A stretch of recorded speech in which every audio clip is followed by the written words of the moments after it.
বন্ধুরা, আজকে আলোচনা করব অজুর ফরজ নিয়ে। অজুর ফরজ হয়েছে 4টি। প্রথমতে পানি লইয়া হারিয়া মুখমণ্ডল সুন্দরভাবে কপাল থেকে নিয়ে থুতার নিচ পর্যন্ত এক কানে লতি হইতে আরেক কানে লতি পর্যন্ত ভালোভাবে ঘষে মাঞ্জে সুন্দরভাবে, যাতে অল্প চুল পরিমাণ যদি জায়গাও যদি ফাঁক থাকে বা পানি না পৌঁছে, তাহলে আপনার অজু হবে না। এটা হয়েছে প্রথম। থুতার নিচ পর্যন্ত আপনি সুন্দরভাবে ঘষে পানিগুলো পৌঁছায় দিবেন। 2 নম্বরে 2 হাতের কনির উপর পর্যন্ত সুন্দরভাবে পানি লইয়া কনির উপর পর্যন্ত সুন্দরভাবে পানিগুলো ঘষে আপনার এই হাতের কনির উপর পর্যন্ত 3 বার সুন্দরভাবে, যাতে অল্প জায়গাও যাতে বাকি না থাকে।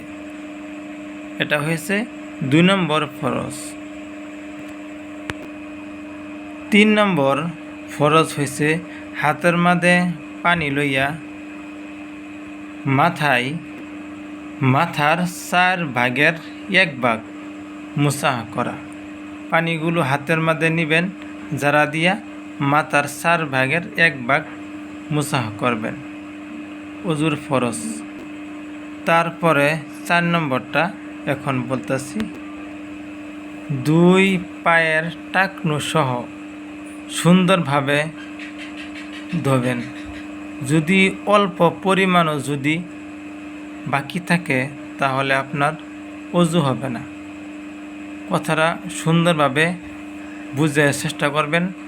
এই 4টা ফরজের ভিতরে যদি অল্প জায়গাও যদি মাথার চুল পরিমাণ বাকি থাকলেও আপনার অজু হবে না। ইচ্ছায় হোক অনিচ্ছায় হোক, অজুর ফরজ কিন্তু 4টি।